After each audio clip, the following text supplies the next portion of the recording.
¿Está hablando por eso? No. ¿Está bien? Vale. El día de hoy quiero compartir con ustedes esta temática de la filosofía de la educación cristiana. En esta primera parte vamos a definir el por qué es importante y vamos a definir también cuál es el objetivo de la educación cristiana. En primer lugar, tenemos que preguntarnos qué es educar. Y esto es sumamente importante para nosotros, porque si usted conoce lo que dice Corintios acerca de los dones, usted sabrá que el Señor ha repartido diversidad de dones. En este caso, yo menciono siempre cuatro técnicamente. El don de dirección de cantos, aquel que es maestro en dirección de alabanzas, sabe entonar bien, entre otras cosas. El que es evangelista, el que es que está capacitado y tiene el don de convencimiento. El que es predicador, el que es el que da los discursos y tiene la capacidad de mover el sentimiento, de hacer pensar a las personas por medio de las reacciones sentimentales. Y yo conozco muchos hermanos que tienen ese don. Y está el del maestro. El del maestro es aquel que tiene la capacidad de saber cómo transmitir conocimientos bastante complicados o bastante complejos de una forma sencilla. Cada uno de nosotros tiene diversidad de dones. Y ahorita quiero referirme a ese último que acabo de mencionar, el hecho de ser maestros de la palabra de Dios. El maestro de la palabra de Dios, enfocándome en este talento en sí, tiene una carga bastante enorme como cristiano y específicamente como aquel que tiene que desarrollar su talento. ¿Por qué? Porque el maestro tiene que saber muchas cosas y sobre todo tiene que conocer las corrientes actuales de este mundo para estar al tanto de todo aquello que pueda estar atacando la iglesia, atacando la doctrina, atacando el vivir cristiano o atacando la cosmovisión cristiana. En este caso, nosotros sabemos que el maestro entonces es aquel que enseña la palabra de Dios, pero que tiene que estar al corriente, actualizándose constantemente de lo que sucede en el mundo. Por ejemplo, usted sabe que el mundo y todo lo que nosotros conocemos es una guerra o una dialéctica, dirían filósofos, de conocimiento, una dialéctica de ideas. Y eso es lo que emerge de las democracias, por ejemplo. Una democracia, como lo es nuestro país, hay una dialéctica de ideas. Y en ese caso, cuando hablo de dialéctica de ideas, me refiero a que todos pensamos de manera diferente. Allá nos encontramos con gente que pueda compartir nuestro pensamiento. Y en este caso acá tenemos un grupo homogéneo, podríamos decir, que piensa o que tiene el mismo sentir con el pensamiento cristiano en este caso. Pero allá afuera hay personas que piensan que nosotros andamos perdiendo el tiempo. Gente que no cree en Cristo Jesús, gente que solamente cree en Dios. Tenemos ateos, agnósticos. Tenemos personas que piensan, por ejemplo, del cristianismo de otra manera, por ejemplo, el progresismo, que es un movimiento político, un movimiento social, que está tratando de minar incluso a las bases fundamentales del cristianismo occidental. Por eso es que usted se da cuenta, y si usted tiene redes sociales se ha dado cuenta, de que encontramos personas que hablan de movimientos, por ejemplo, de la bandera arcoíris, por ejemplo.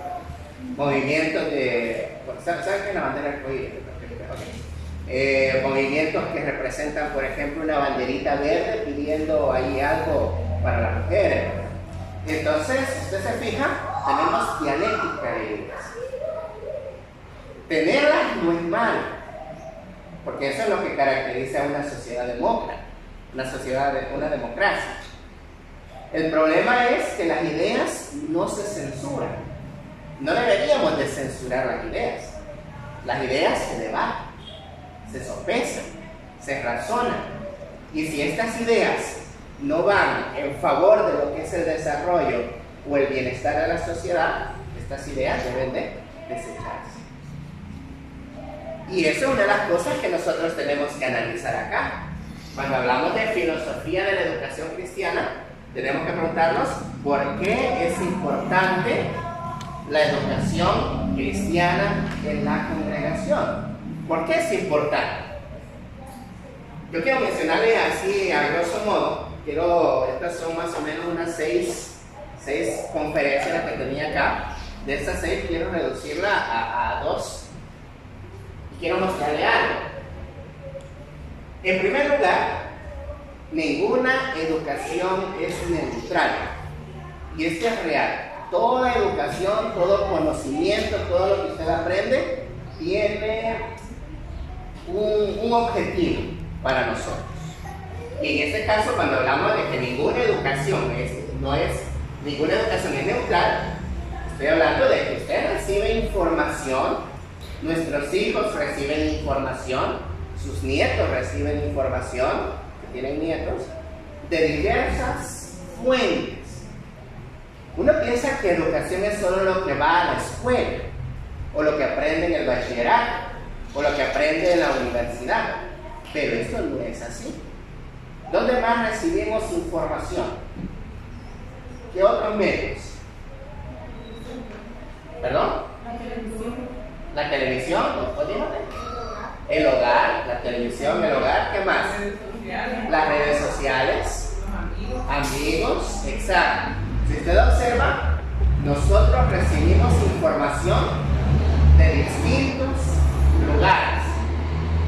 Puede ser información buena, puede ser información que tenga muy alterada la realidad de esa información, puede ser información muy mala, o puede ser información mala disfrazada de buena. Entre esos casos, por ejemplo, quiero mencionar acá. Este es de un libro de texto argentino. Y era bien curioso porque en la época ya de las dictaduras militares argentinas existió un presidente que se llamaba, no sé si era, el apellido era Perón. Pero sobre todo, este es un libro de texto de niños de primaria. ¿Cómo se le llama a esto? Este es un adoctrinamiento político, ¿verdad? Y si usted observa, lo que está ahí hablando es acerca de la afirmación o la aclamación y la centralidad del líder en la nación, la divinidad del líder. ¿A qué les recuerda esto? A lo que hacía, por ejemplo, los romanos, a lo que hacía, por ejemplo, el movimiento nacional socialista, la Alemania de Adolfo Hitler, la Italia de Benito Mussolini. Es decir, que se centraban en el líder, y desde los más chiquititos les iban metiendo que la figura del líder era la más importante. ¿Sí? ¿Cómo se llama esto? En política se llama fascismo. Esto es el fascismo. Entonces, si usted se fija, no hay una neutralidad en este tipo de educación. Esta es una película muy interesante, se llama Jojo Rabbit, y usted puede verla, y es una sátira sobre cómo los alemanes educaban a los niños con respecto a la figura del líder y con respecto a cómo ellos tenían que ver a los judíos, por ejemplo. Luego tenemos esto otro acá. ¿Qué le parece eso? Tenemos ahí, por ejemplo, un track educando en un jardín de niños en Estados Unidos. Porque esto es diversidad, ¿verdad? Esto es diversidad en Estados Unidos. Pero no nos vayamos tan lejos. Vayámonos a nuestros celulares. ¿A quién tenemos ahí? Al señor Benito, ¿verdad? ¿Saben quién es Benito? Sí, conejo malo. Ah, el conejo malo. Y el conejo malo, pues, invadió por muchos años, antes ya le está acabando la fama, ya no está llenando estadios, pero por tantos años invadió las mentes de las generaciones más jóvenes. Y estaban, ¿qué? Recibiendo, los niños que ahora son adolescentes, toda esa información. Yo siempre traigo a cuenta un ejemplo. Una vez hablando con estudiantes, le preguntábamos a uno qué quería ser cuando sea grande. Y este estudiante dijo, bueno, ustedes van a adivinar lo que dijo. Estaba de moda, estaba en fervor la novela del Señor de los Cielos. ¿Qué creen ustedes que dijo el estudiante? Que quería ser cuando era grande. ¿Por qué? Porque miraba el poder, la autoridad, el lujo, el temor que imponía este personaje, las mujeres con las que andaba, la riqueza. Entonces al niño se le alteró la realidad y dijo, yo quiero hacer esto cuando sea grande. Entonces ninguna educación es neutral. Y ahí es donde nosotros como iglesia, y oigan bien lo que voy a decir, como iglesia estamos, voy a usar esta palabra, si no es adecuada, ustedes me corrigen ahí, pero estamos como compitiendo en la mente y en el corazón de los niños con 1 hora a la semana en nuestra escuelita dominical a toda una semana completa de diversidad de ideas, televisión, música, escuela, compañeros. Y ahora usted tiene que preguntarse hacia dónde está inclinada la balanza en este sentido. ¿Será suficiente 1 hora o 2 horas de escuela dominical para el niño? Es ahí donde también nosotros como maestros de la iglesia tenemos que enfatizar a los papás la importancia del por qué también los padres tienen que involucrarse en la educación de los niños. La razón 2 es que el ser humano perdió su rumbo y su propósito. Y nosotros vemos acá, en el Génesis capítulo 1, versículo 27, nos dice que Dios creó al hombre y a su imagen, y a imagen de Dios lo creó. Varón y hembra los creó. Dios le da un propósito al ser humano. Dios le da un objetivo al ser humano. ¿Cuál es este objetivo? Ya lo vamos a ver más adelante. Ya lo vamos a ver. Pero lastimosamente ese propósito, ese objetivo desapareció. ¿Cuándo desapareció?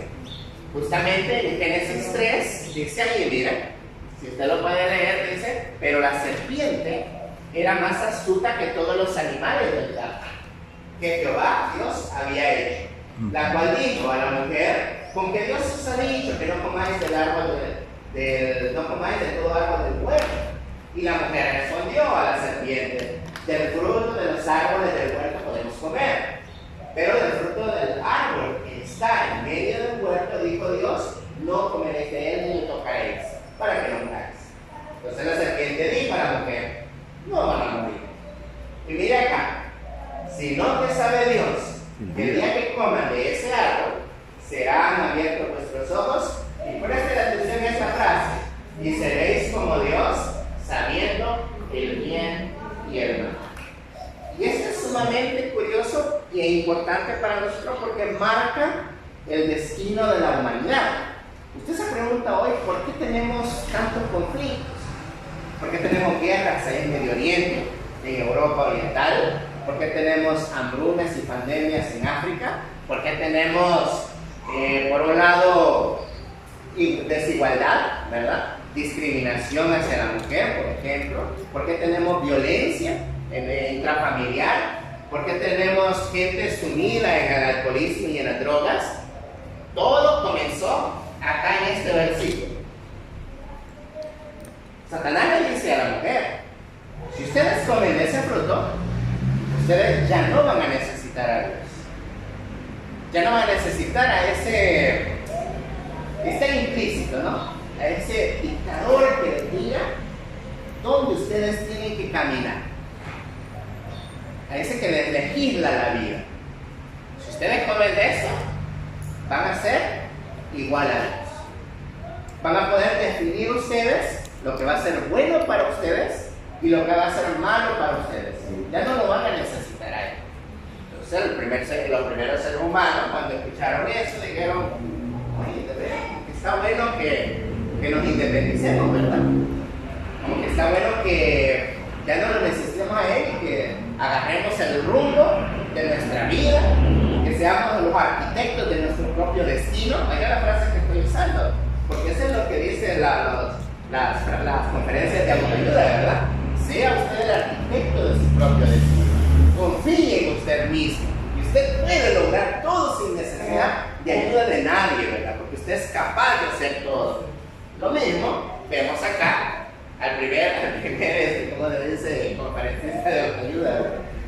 Entonces lo tenemos acá y le dice: serán abiertos vuestros ojos. Entonces comen del fruto. ¿Y qué sucedió? Los seres humanos comenzaron a definir lo que era bueno para ellos, lo que era malo para ellos, y el resto ustedes ya lo conocen. Los seres humanos no somos buenos para definir lo que es bueno y lo que es malo. No sabemos definir, porque lo que puede ser bueno para mí puede ser malo para él. Y ahí es donde nosotros observamos, incluso si usted habla un poquito de la evolución. ¿Cuántos han escuchado esas teorías en la escuela? Teoría de la evolución, ¿verdad? Y que nosotros dependemos de organismos unicelulares que fueron evolucionando a organismos más complejos, y que estos salieron del mar y de pronto se convirtieron en reptiles y mamíferos. Y de esos mamíferos uno se hizo más inteligente que ellos y fue evolucionando al grado de agarrar herramientas, agruparse en comunidades, y ese fue, pues, surgió del neandertal, surgió el Homo sapiens, y del Homo sapiens surgió el Homo sapiens que somos nosotros, la evolución. Bueno, déjenme contarle algo. Si nosotros quitamos a Dios del centro, ¿qué nos queda? ¿Qué nos queda? Solo la ley del más fuerte, la ley de adaptación que dijo Charles Darwin. El más fuerte es el que evoluciona, el que se adapta más rápido y es el que sobrevive. Bueno, entonces si usted observa eso, digamos que ese celular es suyo, ¿no? Vengo yo y me uno con el hermano Jaime, y ahora somos más fuertes y le quitamos el celular al hermano. ¿Eso es un delito? Bueno, en base a un sistema moral. Pero ¿quién dice que es un delito? ¿Solo el sistema moral? ¿O tiene que haber un referente moral para que digan que es un delito? Porque al final, si el león se come a la cebra, eso no es un delito, porque el león solo está siendo el más fuerte y el más adaptado. ¿Qué tal si yo vengo como otros y quitamos los alimentos de ustedes? Y yo digo, no es un delito, solo somos más fuertes porque estamos más adaptados. Observen cómo el movimiento es naturalístico. Cuando quitan a Dios del centro, todo se vuelve un caos, porque necesitamos un rector moral en nuestras vidas. Y esto fue lo que hicieron los primeros seres humanos: quitaron al rector moral, que en este caso es Dios, y entonces comenzó todo ese mundo de desigualdad que nosotros conocemos. Justamente aquí es donde los primeros seres humanos pierden su propósito. Y al perder su propósito, entonces la educación actual, la educación que nosotros le llamamos secular, busca una liberación, una emancipación del ser humano. Y al buscar una emancipación del ser humano, nos está diciendo que esta emancipación, esta liberación, viene solo a través del conocimiento, a través del intelecto. Y por eso es que, si usted se fija, el cristianismo actual ya lo están trazando a dos direcciones. Lo están trazando a la dirección de la mitología y lo están trazando a la dirección de la cultura. ¿Sí? Mitología, como decir Jesús es un ser mitológico. Dios puede ser el mismo Alá, puede ser el mismo Odín, puede ser Zeus, es decir, a la cultura también. Incluso los libros modernos ya no están datando las fechas antes de Cristo como antes de Cristo, sino que antes de nuestra era actual. Así lo están datando ahora.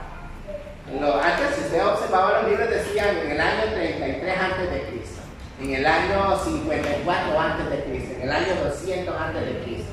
Hace. Ahora ya no lo están datando así.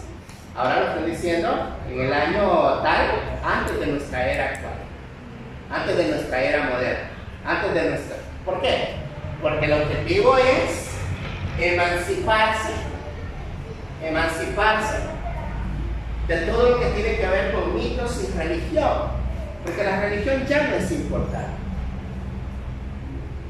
Y cuando hablamos de religión, pues encajona también el cristianismo. Lo más importante ahorita es el conocimiento, es la ciencia, lo que se puede demostrar. Así dicen ellos.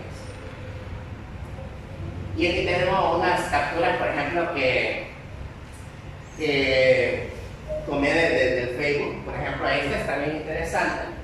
Se la voy a leer para los que no empiezan a leer ahí, porque es algo pálido. Dice: en 1492, esto lo escribió un escritor, y dice: en 1942 los nativos descubrieron que eran indios, descubrieron que vivían en América, descubrieron que estaban desnudos, descubrieron que existía el pecado, descubrieron que debían obediencia a un rey, a una reina de otro mundo y a un Dios de otro cielo, y que este Dios había inventado la culpa y el vestido y había mandado que fuera quemado vivo quien adorara al sol y a la luna y a la tierra y a la lluvia que moja.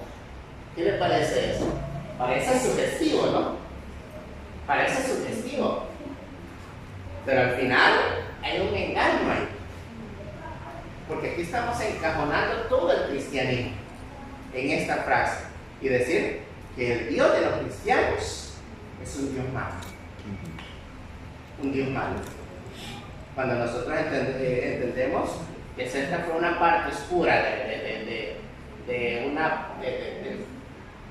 de la religión católica en este caso, pero que no implica que esto representa lo que el cristianismo es. Este es lo mismo, solo que un poquito más completo. Miren, ¿ha oído usted esta frase? La religión correcta es ser buena persona. Este es un problema. Y entonces ponen a Jesús al mismo nivel de Buda, al mismo nivel de... ¿Quién es? Sao. Sao, no sé qué, el chino es un Sao. Ajá. Anubis, es verdad. No, este es Osiris. Osiris, al mismo nivel de Osiris, al mismo nivel de Ganesh, Zeus, entre otros. ¿Por qué? Porque si usted quiere, incluso en un grupo de predicadores tiene una parecida a esta, ¿no? Que al final de cuentas lo mejor no es ser ni cristiano ni nada, sino que solo ser buena persona. Son problemas que se tienen cuando uno no logra comprender este mensaje. Y para terminar esta primera parte de por qué es importante la educación cristiana, debemos de entender que la educación actual es antropocéntrica. Cuando decimos que es antropocéntrica, nos referimos a que la educación actual se enfoca en el hombre, en el ser humano, cómo él interactúa, por ejemplo, las ciencias sociales, que tienen que ver con la economía, la historia, la antropología, etc., se enfoca en el ser humano y su actividad en este mundo. Las ciencias naturales se enfocan en el medio donde el ser humano interactúa con otros organismos. Entonces, la educación actual es antropocéntrica. No tiene nada que ver con Dios. Y por eso usted observa de que en la educación pública de nuestro país, rara vez, ahorita tenemos cierta permisibilidad nosotros los profesores de poder elevar oraciones a Dios si las queremos hacer con los alumnos. Tenemos la permisibilidad. Permisibilidad significa de que no es ilegal. No se debería hacer, pero no es ilegal si se hace, en ese sentido. ¿Por qué? Porque es educación pública, es educación secular. Pero podemos, si yo quiero leer, por ejemplo, un versículo bíblico y sacar una reflexión, puedo hacerlo. Pero en Estados Unidos no. En Estados Unidos es prohibido. En la escuela pública no se puede hablar de Dios, no se puede dirigir una oración, no se puede mencionar el nombre de Jesucristo. En nuestros países todavía podemos, pero puede llegar un día en que ya no podamos los cristianos, si lo permitimos, si nosotros lo permitimos.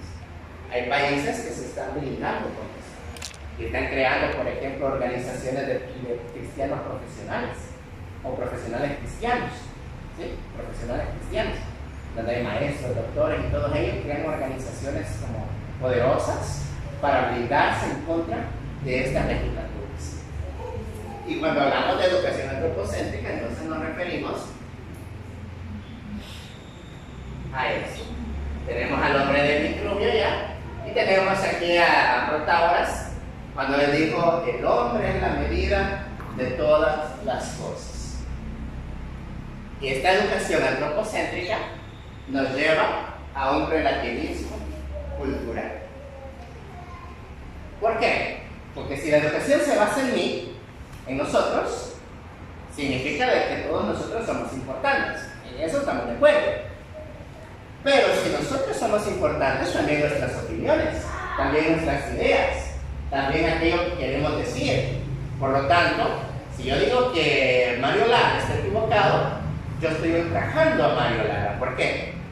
Porque no es correcto eso, porque hay relativismo. Puede ser que él esté correcto, ¿sí? Y si los dos estamos correctos, puede ser también que los dos estemos correctos, aunque tengamos opiniones diversas. Esto se entiende así, miren. Se entiende así. Cada persona habla desde su propia perspectiva. ¿Será cierto eso? Sí. ¿Será? Sí. ¿Quién tiene la razón ahí? Porque de un lado se ve 6 y del otro. ¿Cuál es el error ahí? Ahí hay un error. Por ejemplo, antes de que lo digan, este es de la iglesia de Cristo. Este es católico. ¿Los dos están equivocados o los dos tienen razón? Uno dice, debemos de adorar a María, y el otro dice, no, solo a Jesús. ¿Los dos están equivocados o los dos tienen razón? Los dos tienen razón. O sea que hay que adorar a María. No, o sea. Ya no tengo problema, ¿no? Están equivocados, ¿no? Es que están viendo el número desde el punto donde ellos están. Y es igual. Ajá. Uno ve la realidad de donde uno está. Ajá. El punto ahí es la perspectiva, desde donde yo lo estoy viendo. Ajá. Se ve. ¿Pero los dos están equivocados o creen que los dos tienen razón o uno estará equivocado?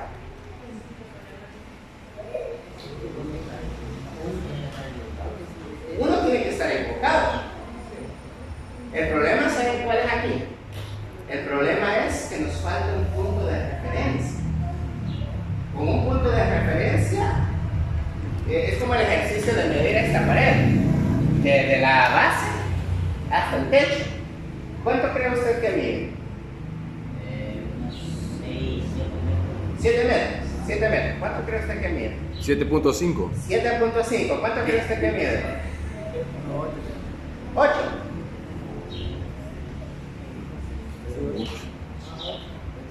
8. Hermano, ¿cuánto cree usted que mide? 5 metros. ¿Quién tendrá la razón aquí? Puede ser que todos tengan la razón. ¿Y saben por qué todos tienen la razón? Porque no tenemos un punto de referencia. Medida. Nuestro punto de referencia es una cinta métrica. Necesitamos medir para saber quién tiene la razón. Observe esto. Ahora, ¿quién está equivocado? El punto de referencia. El que dice que El que dice, el que 9. Al que dice que no está equivocado. ¿Por qué? Porque ya ahí ya tenemos un punto de referencia. ¿Quién es nuestro punto de referencia para nosotros, cristianos? Cristo. Cristo y Ajá, su palabra.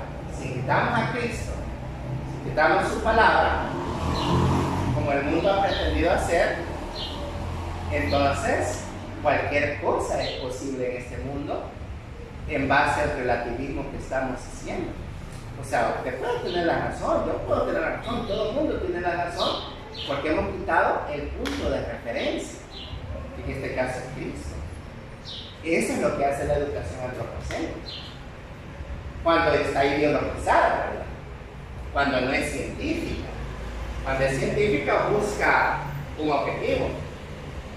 Observe, esto está en los libros de moral, urbanidad y cívica que enseñamos. Y es una fábula, una metáfora acerca de un elefante y 4 ciegos. Y a los ciegos se les pidieron explicar cómo era un elefante. Viene uno y le toca la pierna y dice él, es como un tronco, el elefante es como un tronco. Otro viene y toca lo que es el estómago y dice, no, el elefante es como una pared. Otro viene y toca las orejas y dice, no, el elefante es como 2 grandes abanicos. Y otros tocan la trompa y dicen, no, el elefante es como una serpiente. En el libro de la Junci dice, ¿sabían que todos tienen la razón? Porque todos han visto una característica del elefante. Y eso se llama relativismo. Se llama relativismo. ¿Por qué? Porque el cuento no está tomando en cuenta algo. Que aquel que está dando la reflexión, él sí sabe que es un elefante. Porque ya lo vio completamente. Él sí tiene un punto de referencia. Y él sí puede juzgar y decir, no, este está equivocado porque solo tiene una parte de la verdad. Este está equivocado porque solo tiene otra parte de la verdad. Y como decimos en buen salvadoreño, una verdad a medias no es una verdad real. ¿Sí? Y ellos tienen una verdad a medias. Por lo tanto, en este libro se equivocan cuando dicen que ellos tienen la razón. No, tienen una parte de la verdad, pero no tienen la verdad completa sobre lo que está sucediendo. Eso se llama relativismo. ¿Ve cómo se les enseña a veces a sus hijos en las escuelas? ¿Ve lo que van aprendiendo muchas veces en las escuelas? Así que nos encontramos en un mundo caído. Por tal razón, tenemos que aprender por medio de un sistema que no glorifica a Dios, un tipo de educación que no glorifica a Dios. Y eso es lo que estamos aprendiendo. Claro, podemos sacar ventaja de esto. Somos sabios. Pero este es el mundo en el que nos encontramos. Por ejemplo, ¿la escuela glorifica a Dios? No necesariamente. ¿La Universidad de El Salvador glorifica a Dios? No necesariamente. ¿Por qué? Porque es un sistema diferente. Es un sistema diferente. Pero es ahí donde nos ha tocado que aprender sobre eso. Y es ahí donde la educación cristiana se vuelve importante, porque es la que ayuda a los niños, a los jóvenes, a conocer toda esa diversidad de ideas y, como dijo Pablo, saber distinguir entre aquello que edifica y aquello que no edifica. Así que como maestros tenemos una responsabilidad enorme. Quiero mostrarle algo más.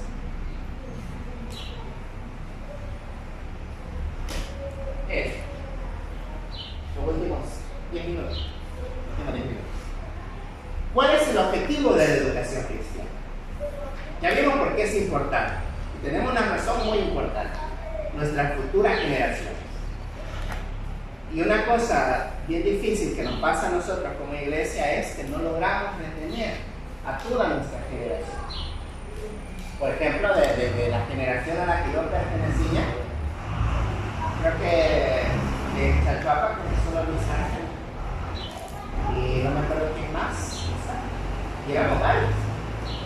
Karina también, la esposa del hermano, que era de Chalchuapa, ¿verdad?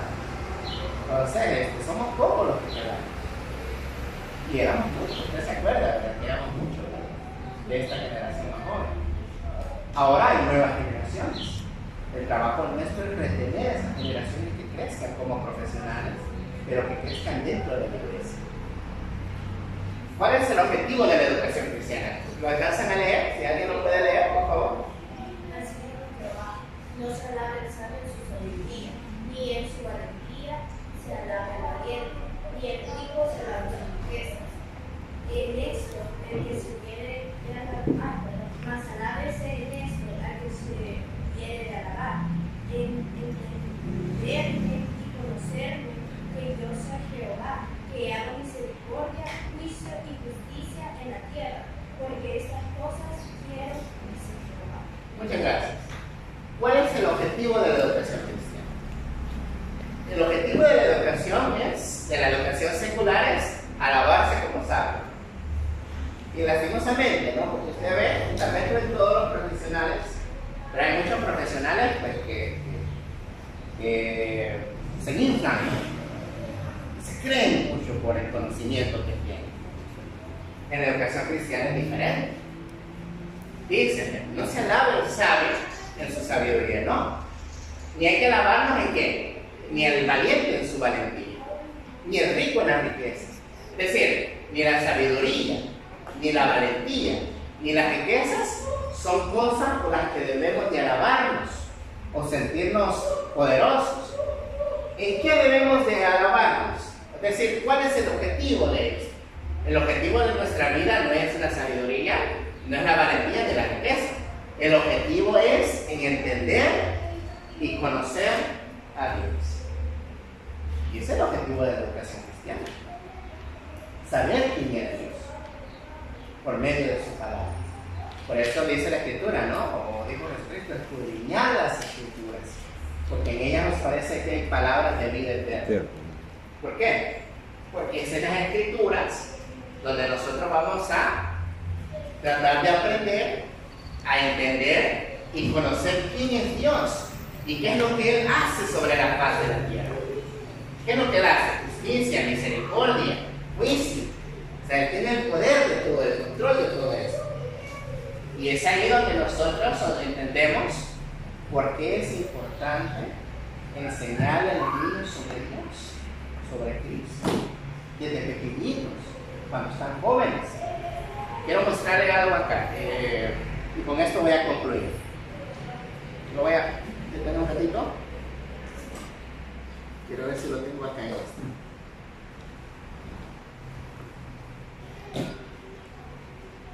Hay una que tenía acá. Déjenme ver. Aquí está. Solo para que la veamos. Ahí está. Ahí va a aparecer. Esa palabra. ¿Quién es la Shema? Y con eso concluimos esta primera parte. ¿Alguien sabe quién es Shema? Shema. Mano. Deuteronomio 6:4. Ok, busquemos Deuteronomio 6:4, eso no lo tengo acá. Pero busquemos. Deuteronomio 6:4. Oye Israel, Ajá. el Señor tu Dios, Jehová, uno es. Exacto. Es lo único que me aprendí. Deuteronomio 6:4. Shema significa esa primera frase, ¿no? Oye Israel, el Escucha. Señor. No solo escucha, préstale atención. Una atención profunda. Eso significa Shema. Escucha, ponle atención, pero ponle mente, diría el Señor, ¿no? Realmente eso que te voy a decir. Deuteronomio 6:4 dice: Oye Israel, Jehová, nuestro Dios, uno es. Jehová, uno Es. es. Es decir, Baal, Moloch, Asera, ¿quién más? Y todos esos dioses, los dioses de Egipto, todos ellos no son nada. Dios está arriba de todos ellos. Eso es lo que está diciendo el Señor. Nadie es digno de alabanza, sino solo el Dios que se le manifestó a Abraham, a Isaac y Jacob. Y dice, mira, amarás a Jehová tu Dios de todo tu corazón, de toda tu alma, con todas tus fuerzas. Estas palabras, presta atención a esto, estas palabras que yo te mando hoy estarán sobre tu corazón y las repetirás a tus hijos. Oiga, y las repetirás a tus hijos y les hablarás de ellas estando en tu casa, andando por el camino, al acostarte, cuando te levantes. Las atarás como señal en tu mano y estarán como frontales entre tus ojos, y las escribirás en los postes de tu casa y en tus puertas. Y si hubiera podido seguir escribiendo, hubiera dicho: y las pondrás en el collar del perrito, en la pared de la cocina, En el celular. hasta en la sopa se la vas a poner ahí. ¿Sí?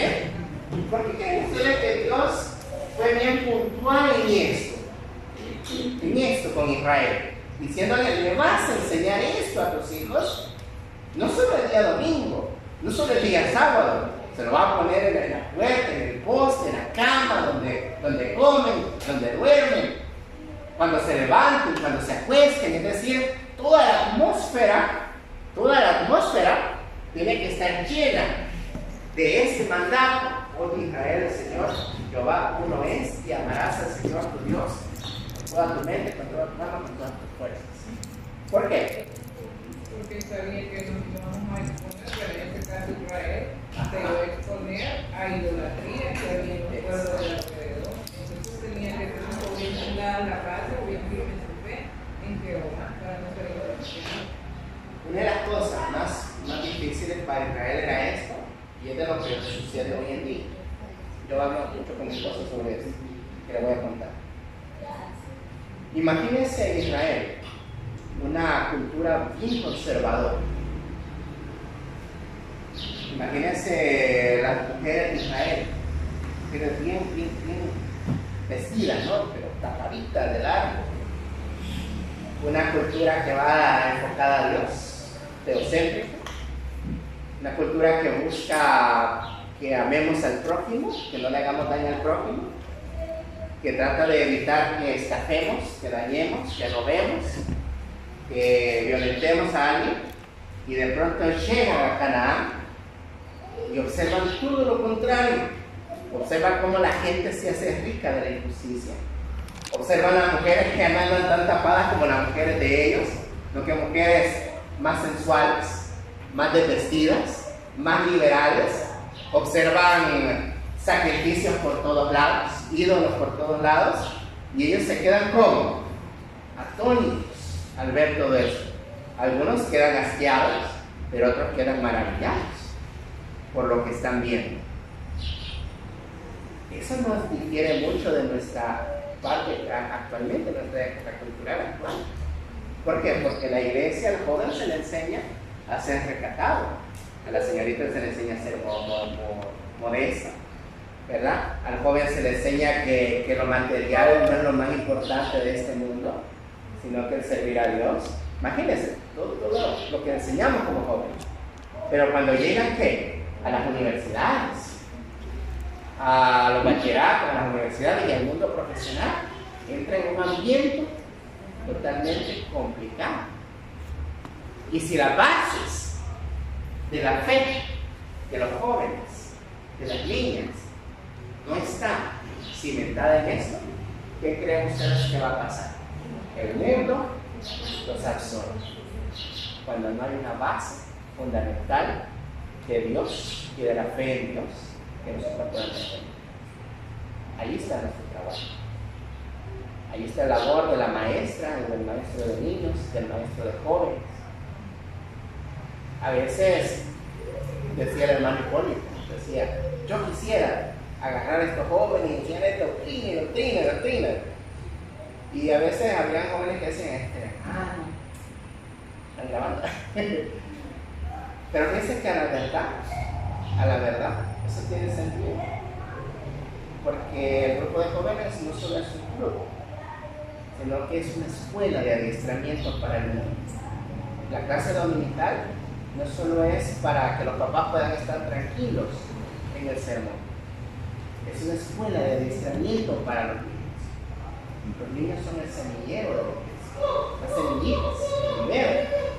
De esos niños van a crecer árboles fuertes. Y es nuestro trabajo comenzar a inculcar que conozcan al Señor, quién es Él y lo que hace. Ese es el objetivo y la importancia de la educación cristiana. Estamos definiendo el objetivo de la educación cristiana y vamos a leer 3 textos. Quiero que ustedes me ayuden a leerlos. Génesis capítulo 1, versículo 26 al 28, hermana Marcia. Salmo 150, versículo 1 y 2, hermano. Y Isaías 43, 7. ¿Quién lo quiere?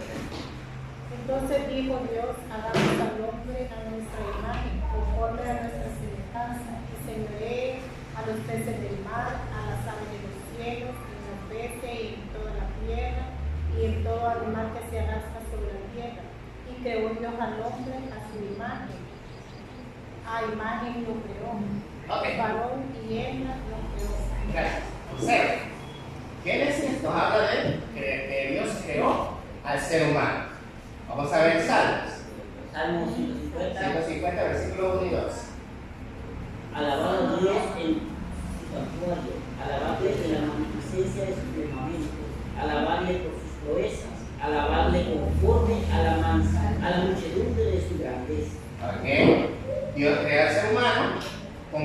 propósito.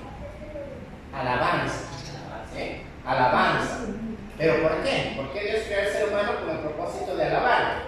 Isaías 43:7. Todos los llamados en mi nombre, para gloria mía, los he creado, los formé y los hice. Miren, para gloria mía los he creado. Yo los formé, yo los hice. Entonces, si usted se fija, la Biblia nos dice que tenemos un creador. Él nos dio un propósito que se perdió en el Génesis, del que hablábamos nosotros. Cuando el ser humano decidió en mala forma independizarse de Dios al desobedecer. Tenemos un creador, nos hizo con un propósito que es la alabanza, sobre todo por una cosa, porque para eso nos ha creado. Ustedes me pertenecen, son míos, para eso los hizo. O sea, el propósito nuestro como seres humanos es la alabanza al creador. Dentro de ese propósito de alabanza, Dios nos ha dado el permiso de poder desarrollarnos en aquellas áreas que nosotros queremos, ¿sí? Que nosotros deseamos. Miren, nosotros vemos en el mundo una lucha entre lo que es la ciencia y la fe. No sé si ustedes han observado que la gente dice, yo no creo en la religión, yo creo en la ciencia. Desde ahí está mal, porque la ciencia no es algo que se tenga que creer, porque no es una religión. La ciencia simplemente estudia hechos de un mundo material, no de un mundo espiritual. ¿Sí? Ahí es donde está el problema de la gente, no de la ciencia, sino de la gente, que dice, es que yo creo en la ciencia. Que la ciencia no se cree, la ciencia simplemente trata de descubrir una verdad sobre este mundo físico. ¿Por qué se hace el arcoíris? ¿Por qué llueve? ¿Por qué hay un relámpago? ¿Y por qué hay un trueno después del relámpago? Etcétera. ¿Qué son esas cositas que nos enferman? Entonces, si usted observa, todo lo que es creado en este mundo, todo lo que acontece en este mundo, viene por un creador. Salmo 119. Y todo lo creado en este mundo, y lo que el ser humano trata de investigar, busca glorificar a Dios. Por eso dice el Salmo 119, bien, los cielos cuentan la gloria de Dios.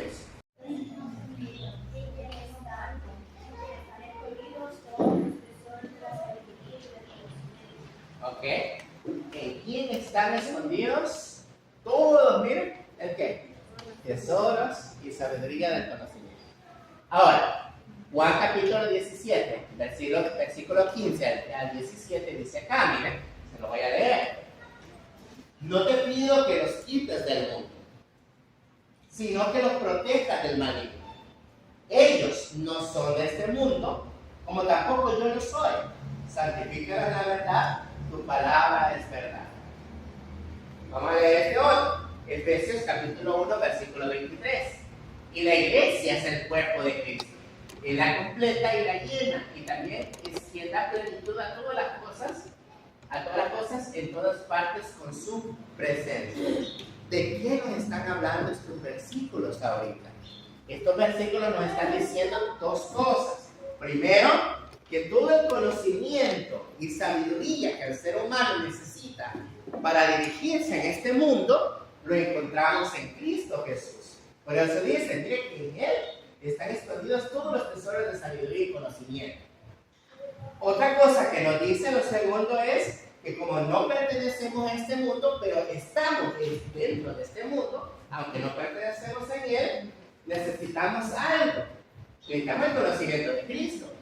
Pero también necesitamos entender que Él es el que da la plenitud, dice, a todas las cosas, en todas partes, con su presencia. Entonces, comprendiendo esto, debemos de preguntarnos dónde está Cristo en nuestra vida. Y es aquí donde cometemos muchas veces el error de querer sacar a Cristo de distintas partes. Vamos a ustedes la frase, por un ejemplo bien polémico es ese. ¿Ha oído usted la frase? el cristianismo y la política no van de la mano, eso es un problema y es un error. Es un error. ¿Por qué? Quiero mostrar la otra gráfica. ¿Quién me lee esa palabra, esa frase? Está en rojo ahí.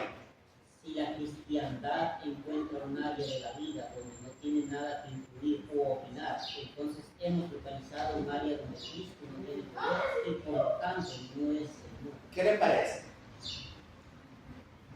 Es decir, ¿y el alcance de Cristo es pleno o no lo es?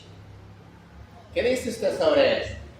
Porque si usted encuentra un área de la vida del ser humano donde Cristo no tenga nada que mencionarse, entonces hemos encontrado un área de la vida del ser humano donde Cristo no es Señor. Pero eso no es lo que nos está diciendo los pasajes acá. Los pasajes nos dicen que donde quiera que nosotros vayamos, va Cristo también con nosotros. Cristo está involucrado en nuestras amistades, está involucrado en nuestra sexualidad, está involucrado en nuestra área académica, incluso en nuestra área recreacional, cuando vamos a la playa incluso.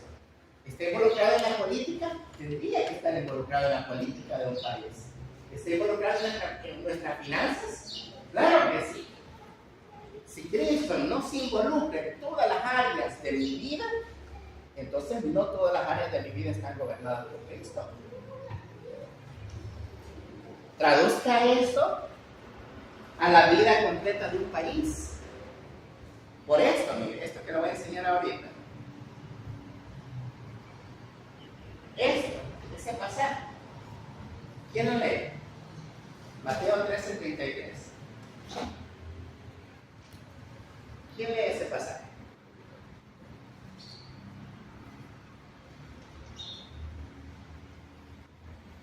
Otra palabra le dijo: el reino de los cielos es semejante a la levadura que tomó una mujer y escurrió en 3 medidas de harina hasta que todo fue leudado.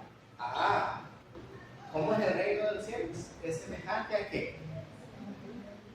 A una mujer que tomó harina, le echó levadura hasta que toda la masa quedó. ¿Quién creen ustedes que es la levadura acá? ¿Y quién creen que es la harina en este caso, si hacemos esa analogía? Que ninguno es la harina. Nosotros somos la levadura. ¿Y cuál es nuestra misión? Hacer que todo esto conozca a Cristo, sea gobernado por Cristo. Por eso es que la educación cristiana amplifica ese conocimiento. ¿Por qué? Porque nos enseña que mi vida no es solamente, mi vida cristiana no es solamente acá, en estas 4 paredes. Soy cristiano ¿dónde? En mi trabajo. Haciendo mi trabajo como si lo hiciera para el Señor. Soy cristiano ¿dónde? En la universidad. Comportándome como me comportaría acá, en estas 4 paredes donde me ven mis hermanos. Soy cristiano en mi área sexual, con mi esposa, o con la novia, si tiene novia, o tiene novio. Soy cristiano en el área académica. Es decir, todo lo que aprendo no es para gloria mía, es para glorificar al Señor. Soy cristiano en la política. ¿Ustedes creen que esto de la política debería de entrar acá? Claro que sí. Nosotros como cristianos deberíamos de tener cursos de formación política. ¿En qué sentido? No política partidista, pero sí, por ejemplo, imagínense, hay 4, 5 derechos que los cristianos deberíamos de cuidar mucho en una sociedad democrática. Por ejemplo, el derecho a educar a mis hijos bajo mi propio lineamiento de fe. O sea, el Estado no es el que educa moralmente a mis hijos, soy yo. Y no es el Estado el que tiene el único derecho.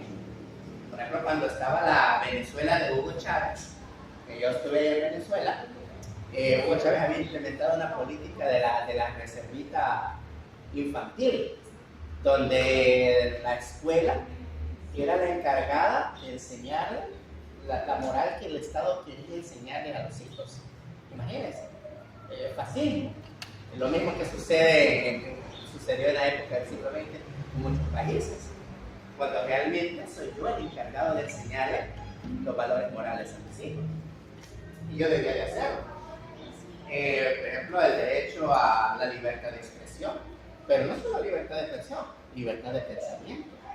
O sea, yo tengo la libertad de pensar lo que estoy pensando, de hablar de Cristo, de profundizar en este conocimiento, pero también tengo el derecho de expresarlo sin que un gobierno me venga a reprimir y a decir, usted no puede orar acá, usted no puede orar allá. Y son cosas que tenemos que cuidar. Y eso tiene que ver con política. ¿Qué tipo de partidos políticos deberíamos de votar, por ejemplo? Si podemos votar partidos que apoyen el aborto, que apoyen las uniones igualitarias o que apoyen, tendríamos que votar esos partidos, no solo nos dirigimos por la bandera y la ideología, es decir, todo eso tiene que ver con un curso de política cristiana. Yo les dejo la idea, ahí ustedes debaten. Entonces, si usted observa, hay una plenitud en el conocimiento de la vida cristiana. Y si encontramos algo donde Cristo no tiene nada que ver, hemos encontrado un lugar donde Cristo no es Señor. Y eso es imposible, porque Cristo es Señor de todo, dice la Escritura. Y es aquí donde nos damos cuenta de qué es lo que busca la Iglesia por medio de la educación cristiana. ¿Qué debemos de buscar nosotros como Iglesia? Número 1, crear un ser humano conforme a la imagen de Dios. Es el objetivo de Cristo. Una nueva creación. Entonces, tenemos que formar a ese ser humano y acercarlo a la imagen de Dios. Tal como nos dice la Escritura. Y esto lo hacemos a través de la educación. Porque es la educación la que cambia la forma de pensar, la forma de actuar del ser humano. Ser un humano crítico de su contexto. Crear su contexto. El contexto es creación y caída. Y que actúe para la liberación. Es decir, que necesitamos seres humanos que no digan y que no propaguen la idea de ser buena persona en la religión correcta, sino que entiendan dónde está un error en la cultura popular y que no caigan en ese error crítico de su contexto, pero que también actúe para la liberación, dice él. Es decir, que ayude a otros a liberarse de ese mundo. ¿De cuál mundo? Me voy a adelantar bastante acá, pero quiero mostrarles aquí esta imagen. Este mundo, ¿bien? Este es el mundo en el que vivimos. Este es el monstruo en el que vivimos. Cristo dijo, no pertenecen a esto, aunque viven aquí, se educan aquí, usan su sistema económico, usan su sistema educativo, usan todo esto. Y sin embargo, ahí los estoy mandando como ovejas en medio de lobos, ¿verdad? Y aquí los estoy mandando para que este monstruo deje de ser un monstruo, ¿no? Y entonces, si usted observa, actuar para la liberación es buscar a la gente que está metida en drogas, en libertad sexual, en violencia, en ideologías, que está atrapada en estas cosas, y mostrarles que hay un camino diferente, que hay otras opciones aparte de eso, y esa opción se llama Jesucristo. Voy a regresar acá. Así que esto es parte de lo que la Iglesia debe buscar en la educación nuestra. Y por último, un ser humano que genere una revolución integral en su vida. ¿Cuál es esa revolución integral? Quiero adelantar acá, quiero mostrarle algo.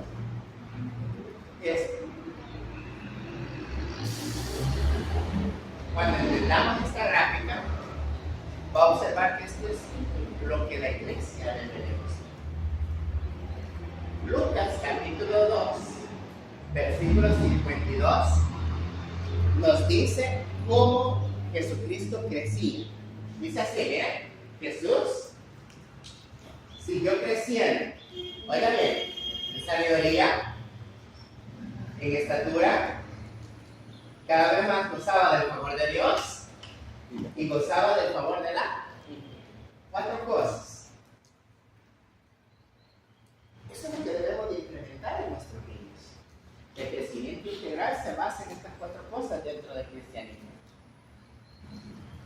Crecer en sabiduría, un crecimiento mental, ¿okay? Conocimiento. Crecer en gracia con los demás, un crecimiento relacional, es decir, que me lleve bien con mis hermanos en Cristo, con la iglesia, que no vea la iglesia como, la gente de la iglesia como personas particulares, que no vea a hermano Mario y yo le diga, hermano Mario, ¿cómo está? Sino que lo vea como mi hermano en Cristo. Diferencia, cuando veo a Jaime, ¿verdad? Mi hermano Jaime, me alegra verlo. Eso es parte de esa. ¿No se ha dado cuenta que que el Espíritu Santo nos lleva a esa capacidad de que cuando vemos a un hermano que tenemos tiempo de no verlo, hasta ahí, esa alegría, ¿no? Eso es lo que pasa cuando vamos a conexiones a veces, ¿no? Que vamos a una actividad de predicadores y vemos a los demás hermanos y uno siente esa alegría relacional, física, miren, crecimiento físico, pero esto no solo se basa en el crecimiento de estatura, allá hay algo más implícito en eso. El crecimiento físico implica el cuidado de mi cuerpo, ¿sí? El cuidado de mi cuerpo. Y cuando yo tengo cuidado de mi cuerpo, implica que no lo voy a someter a situaciones que pueden dañar. Un ejemplo básico. Allá en La Palma, donde yo trabajaba antes, había una parte de la calle cerca de la iglesia, del edificio de la iglesia, que era una bajadita así, y terminaba con una curva bien cerrada. Entonces muchos jóvenes salían bien peligrosos, porque muchos jóvenes habían perdido la vida, especialmente en motocicleta. Pero el problema es que como no hay, ¿cómo se llaman? Obstáculos ahí, muchos jóvenes agarran acelerada esa bajada, una recta bastante larga, pronunciada. Entonces aceleran las motos y a veces hay gente imprudente que en la curva vienen sobrepasando y sucede una tragedia. Entonces, una de las cosas que nosotros debemos de ver en eso es ese cuidado. Es decir, yo no voy a someter mi cuerpo a un peligro. Si yo sé, por ejemplo, que han oído ustedes la frase del aquel canto feminista, que decía que la culpa no era mía, ni dónde estaba, ni cómo vestía. ¿Lo vieron ustedes en redes sociales? Porque a veces yo he tenido alumnas que me preguntan, profe, pero es que el problema de andar vestida como andamos, es de vestirse de corto y todo eso, no es nuestro, es de la cultura del oro, porque esa es la idea de ese canto, ¿no? Y yo le digo, no tan así, no es tan así la idea, porque el problema es, y aquí es donde nosotros los cristianos entendemos un poquito más este monstruo, el problema es que si tú vas a un antro, le digo a mis estudiantes, no vas a encontrar gente buena ahí, vas a encontrar gente mala, gente que quiera drogar, gente que quiera hacerte daño. Si tú vas por la calle con ropa muy corta a las 11 de la noche, no vas a encontrar gente buena a esa hora, vas a encontrar peligro. Entonces, no es la forma en cómo te vistes solamente, es que no tienes el cuidado o la precaución de cuidarte a ti mismo, de protegerte a ti mismo. Y esa es una de las situaciones.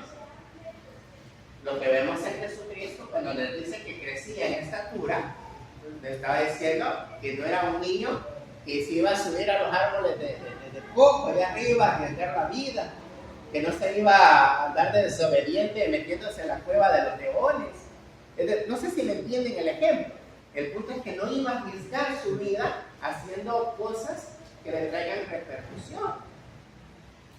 En este caso es bien importante, porque cuando Dios nos habla del amor hacia nuestra esposa, en el caso de los hombres, que dice tú eres la cabeza del hogar, no está dándole autoridad al hombre como quien manda a un bar.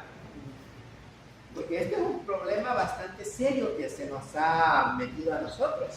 Cuando le dice a la mujer, y la mujer pues sométase al varón. ¿Sí? ¿Han oído ese versículo?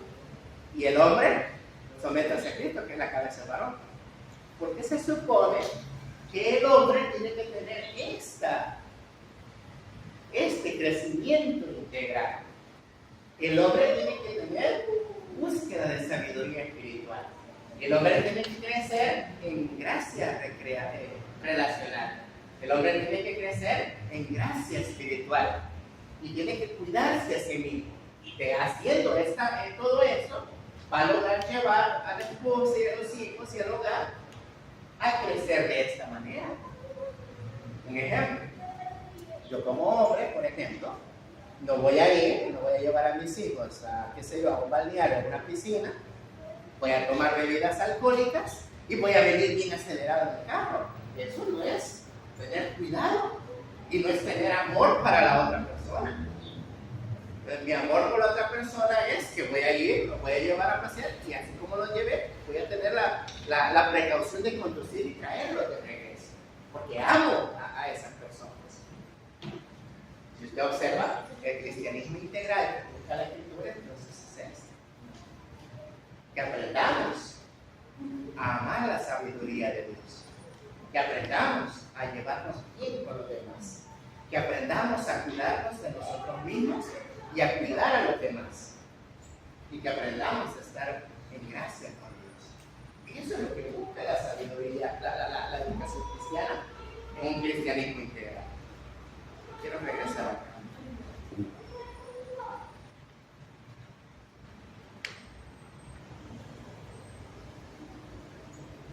Aquí está bien.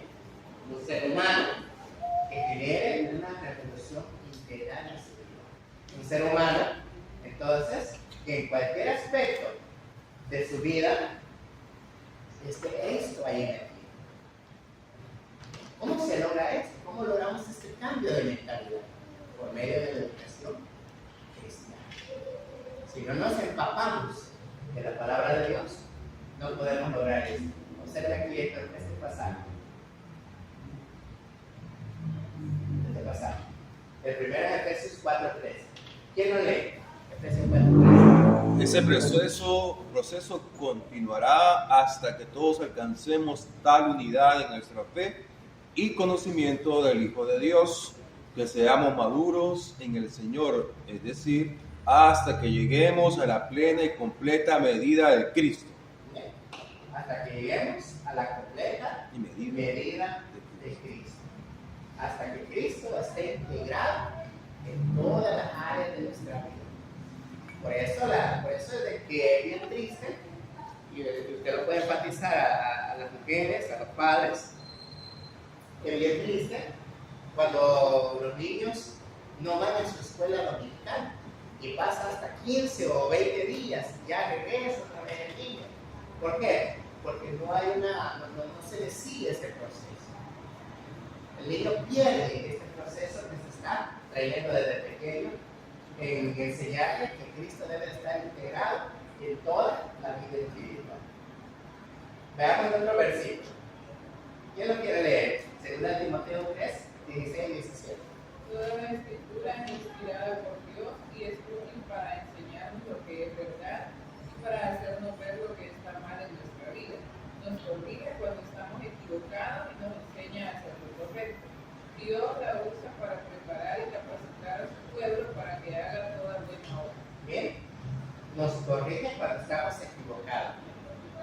Porque no siempre vamos a tener la razón. Esto no hay un relativismo, no es relativismo. O estamos alineados con el Señor y su pensamiento, o no lo estamos. Pero no podemos ni imitar. No hay un relativismo en la Biblia. Y sobre todo el 17, mire, Dios la usa para preparar, capacitar a su pueblo para que haga toda buena obra. ¿Cuál es el libro de texto entonces del cristiano? Es la palabra de Dios. Ese es su libro de texto. Y entre más lo estudiamos, más vamos a crecer en las 4 áreas que les mencioné anteriormente. ¿Quién busca la educación cristiana? Esto lo voy a tocar ya rapidito, pero usted lo puede ir analizando. ¿Qué busca? Número 1, que el ser humano conozca a su creador. Este es el fin de la educación cristiana, lo que busca. Número 2, que el conocimiento de Dios restablezca la relación entre creador y creación. Y que viene la palabrita mágica, ¿bien? Palabrita incomprendida. ¿Por qué incomprendida? Porque actualmente en religión se usa como sinónimo de falsas religiones. Pero realmente no es sinónimo de falsas religiones, sino que religión viene de la religar, que significa volver a unir, volver a hacer ese trato, ¿no? Volver a unir de nuevo. Religar entonces implica esa conexión, relación que teníamos. Eso es lo que hizo Cristo cuando vino al mundo, cuando murió con nosotros en la cruz. Volvió a unir la amistad del ser humano con Dios. Quitó esa enemistad y nos unificó de nuevo entre creador y creación. La educación cristiana nos enseña este conocimiento y nos ayuda a fortalecer esta unidad entre creador y creación. Número 3, que la relación produzca una vida de constante arrepentimiento para salvación. Y usted puede decir, no, pero es que no nos arrepentimos en el bautismo. Sí, es cierto, pero es diferente. Cuando yo digo constante arrepentimiento, nos referimos al hecho de que, a este hecho, alguien decía, por ejemplo, que la conciencia es como una estrella, de esas que usan los ninjas, ¿no? Tiene un montón de puntitas. Y cuando hacemos algo malo, esa puntita nos puya, ¿sí? Puya nuestra conciencia. Y entonces duele un poquito, ¿verdad? Pero ¿qué pasa si a esa estrella se le empiezan a limar las puntas? Va a llegar un momento donde ya no duele, ¿verdad? Ya no molesta. Eso la Biblia le llama una conciencia cauterizada. Es decir, una conciencia que ya está cayuda, que ya no duele. Cuando uno empieza a tocar guitarra, yo estaba aprendiendo hace años a tocar guitarra y ya no me gustó porque los dedos se me estaban haciendo callos. Y con callos normales porque es lo que usted usa para mantener los acordes de la guitarra. Y ya no le duele acá, porque al principio duelen, ¿no? Las puntas de los dedos. Pero cuando se hace los callitos, eso ya no duele. Pero ya no me gustó, ¿verdad? Porque me estaban poniendo duras las manos, no me gustan las manos duras. Pero yo solo con ver una pala ya me salen ampollas, ¿verdad? No es bueno para el trabajo. El punto es de que cuando se lima, ya no duele la conciencia. Entonces, el cristiano que tiene una conciencia cauterizada, peca y ya no le afecta el pecado. Esa conciencia cauterizada se convierte más adelante en iniquidad. La iniquidad es definida como la acción de aquella persona que cuando peca, sabe que es pecado y está consciente que es pecado y le da igual que sea pecado y sigue haciendo la maldad. Es lo que le pasó a Satanás. Satanás se llenó de iniquidad su corazón. Entonces, una vida de constante arrepentimiento es saber que no queremos fallar. Pero si un día fallamos, nos duele, porque hemos fallado al Creador. Nos duele. Y entonces cuando duele ese error, cuando duele ese fallo, entonces es ahí donde debemos de tener una vida de arrepentimiento. Vamos a ver ahora. No hay problema. Veamos la hora. ¿Quién la quiere leer? Adquirir conocimiento de la verdad de Dios para una emancipación real. Ah, bien. Para una ¿qué? Emancipación, una liberación verdadera. O sea, el mundo te ofrece una liberación, pero la liberación que te ofrece el mundo es esclavitud al final. ¿Qué le dice, por ejemplo, el mundo a la mujer? Vístete así y pues, se lo puedes ejemplificar así. Usted lo puede buscar en internet. Allá en 1928, 29 por ahí, era mal visto, culturalmente era mal visto que una mujer fumara, ¿sí? Porque era solo para las mujeres que trabajaban en burdeles, eso las identificaba. Entonces, una empresa de cigarros vio la revolución que estaba viendo desde la primera ola del feminismo de la mujer. Entonces tomó ventaja de eso y dijo, y utilizó esa revolución feminista que se estaba dando en los 1920 para poder cambiar esa perspectiva cultural y venderle cigarros a las mujeres. Usted lo puede buscar en Google y va a ver que es cierto. Entonces viene esta empresa de cigarros y comienza a vender el eslogan. Una verdadera mujer empoderada fuma cigarros, y dice la marca, ¿no? Y entonces las mujeres asociaron empoderamiento con cigarro. Y dijeron, estamos en una revolución. Fumar es rebeldía. Y entonces fumar nos va a dar esa liberación. Y saben que la empresa comenzó a vender por montones cigarros a las mujeres. Que dice actualmente, por ejemplo, la OMS, que uno de los principales factores de cáncer en los pulmones es el humo del tabaco. Te libera por acá, entre comillas, pero te esclaviza por acá en realidad. Eso es lo que hace el mundo. El mundo te dice, come la manzana, no la manzana, come el fruto, y vas a ser libre, vas a ser como Dios. Pero cuando comemos el fruto, nos esclavizamos más. Eso es lo que el mundo hace. Lo que Cristo hace para nosotros, y lo que nosotros debemos de aprender es que la palabra de Dios realmente nos da una liberación real. ¿Liberación de qué? Del monstruo que les enseñé anteriormente. Siguiente, crear un nuevo ser humano conforme a la imagen de Dios. Y esto ya lo vimos en los textos hoy. ¿Quieres saber cómo es un verdadero ser humano? ¿Cómo debería ser acá un ser humano en la tierra?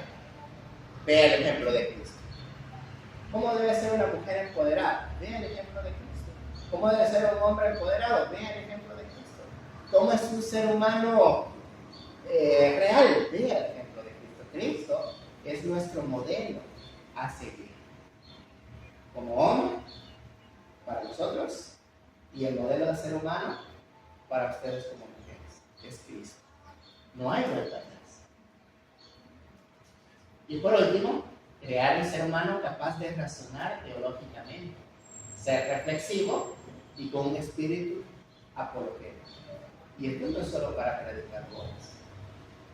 Esto es, cada miembro debería tener ese sentido, esa capacidad de razonar y no decir ser buena persona es la religión correcta. ¿Por qué? Porque mucha gente pues no tiene ese razonamiento, porque hemos fallado en esta parte. Podríamos mencionar. Así que hermanos, quiero mostrarles la última imagen acá, para ir terminando. Esta es la imagen.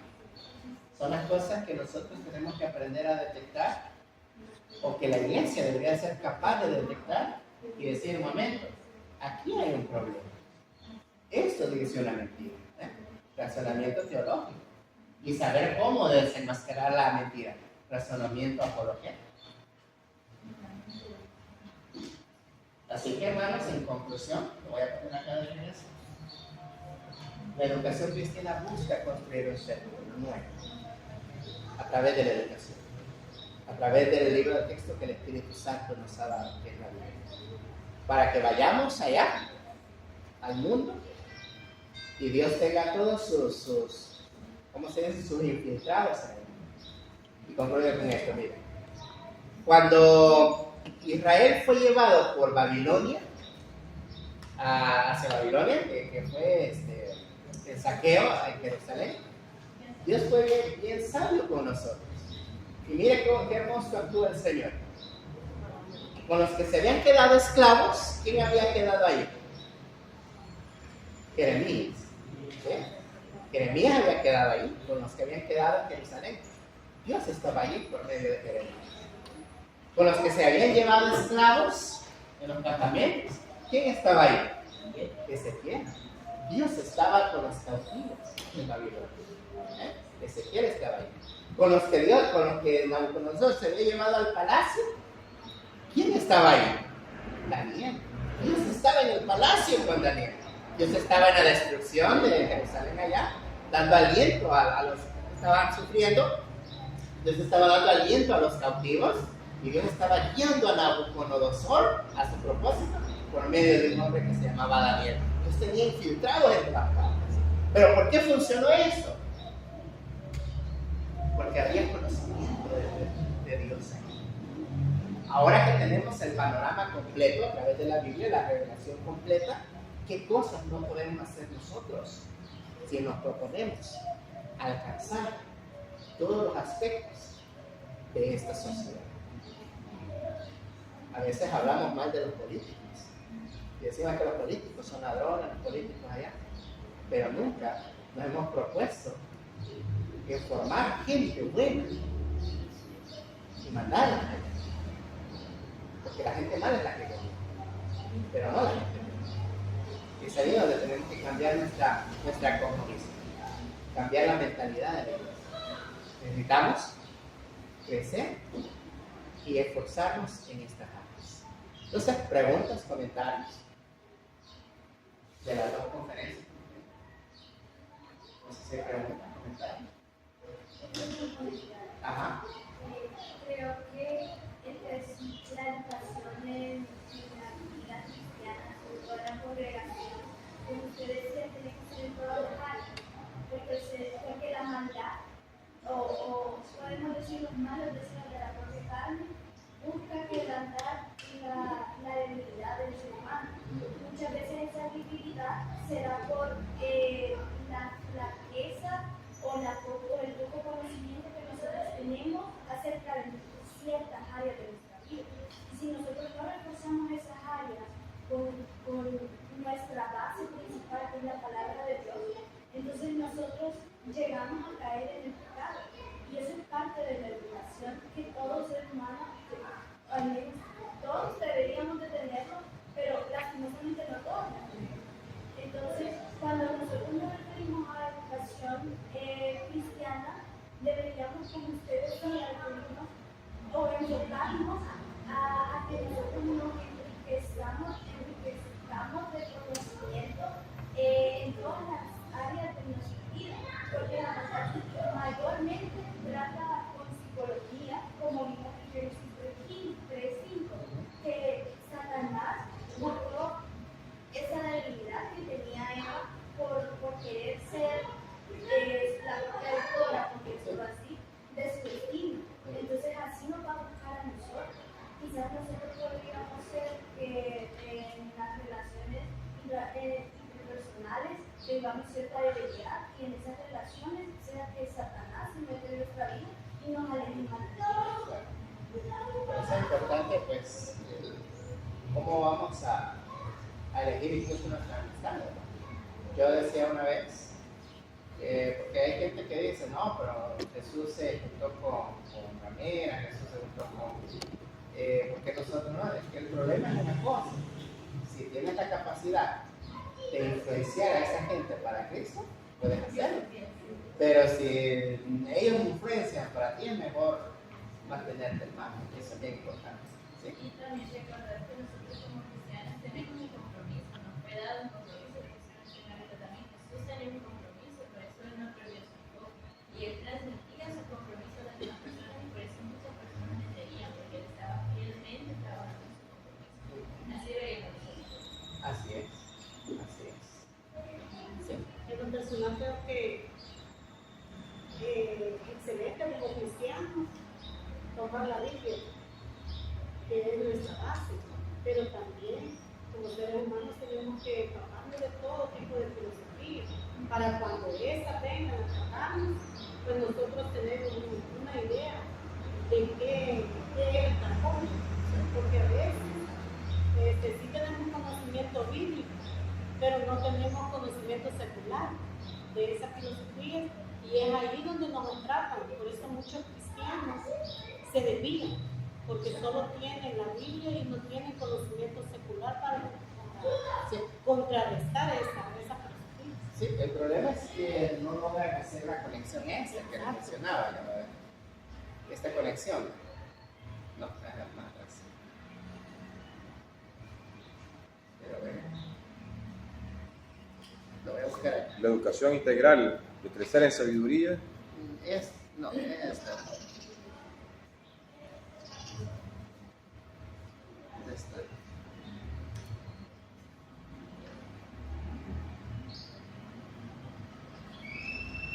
Ya la perdí.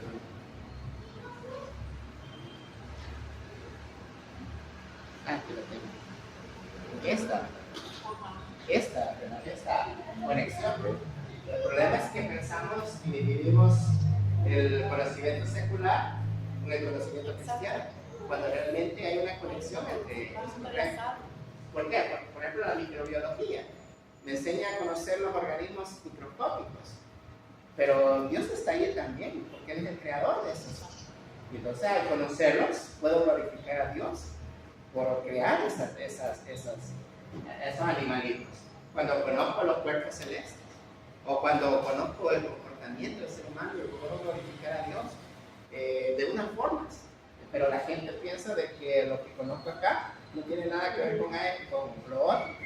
Y entonces esto me aleja de lo otro, porque no logran hacer esa conexión. Y eso es lo famoso aquí. No, y tienes razón, es importante, como dijo Pablo, escudriñarlo todo, retener lo que es bueno para nosotros. ¿Sí? Solo voy ahí porque en el área, digamos, de un evangelista o de evangelizado, sería bueno que esta persona también se prepara de conocimiento de otras doctrinas para conocerlas, practicar en cada día, para conocerlas y poder contrarrestar. Sería bueno o sea, por el hecho de que al leer otra doctrina, si no está fundamentada, la mía, puede ser que la doctrina se caiga y no yo a ver. Sí, no, es bueno que el evangelista conozca, vaya, como dije al principio, en hilo con las corrientes que están viviendo. Es ahí donde tiene que aprender algunas cosas, más que todo por si requiere ese tipo de conocimiento en la defensa de la fe o en cómo presentar el evangelio. Entonces sí es importante, es decir, no debemos de parar de aprender en ese sentido, ¿verdad? En ese sentido. No le tengamos miedo al conocimiento secular. Cuando yo preparé esta clase, pensé que la gente que iba a escuchar iba a tener miedo cuando dije la palabra filosofía. La palabra filosofía da temor porque no se encuentra en la Biblia, no se encuentra como tal, en ese sentido. Entonces, no tengamos miedo a ciertas palabras. Necesitamos escudriñar, conocerlas. Y si es necesario usarlas un día para defender la fe o pregonar el evangelio. Pablo utilizó un altar que estaba ahí para predicar a Dios. Claro, un altar que no tenía un Dios, ¿verdad? Una imagen, solo decía al Dios no conocido. Y él dijo, ven eso que es escrito de ese, que ustedes no conocen, de ese quiero hablar. Es decir, utilizó medios para explicar. Utilizó herramientas. Pero, ¿sí? Ajá. No sé si estoy equivocada, hay un versículo que dice que no escuchemos filosofías en la Biblia. Sí, hay que tener cuidado con la filosofía urbanas y huecas sutilezas. Sí, pero en ese sentido Pablo lo está diciendo como de prestarles atención para seguirlas. En ese sentido. practicamos. Ajá, para aplicarlas en la vida de uno, no decir, ay, esto está bonito, me voy a dirigir para esto. Porque uno puede estudiar con el objetivo de comprenderlo. Por ejemplo, en mi caso, yo he estudiado mucho sobre el tema del género, de la teoría del género, que tiene que ver con los movimientos LGBTQ+, ¿verdad? Entonces, ¿para qué lo estudio yo?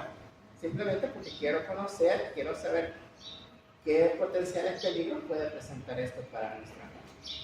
No porque los apoye, por ejemplo, o apoye esas ideas especialmente.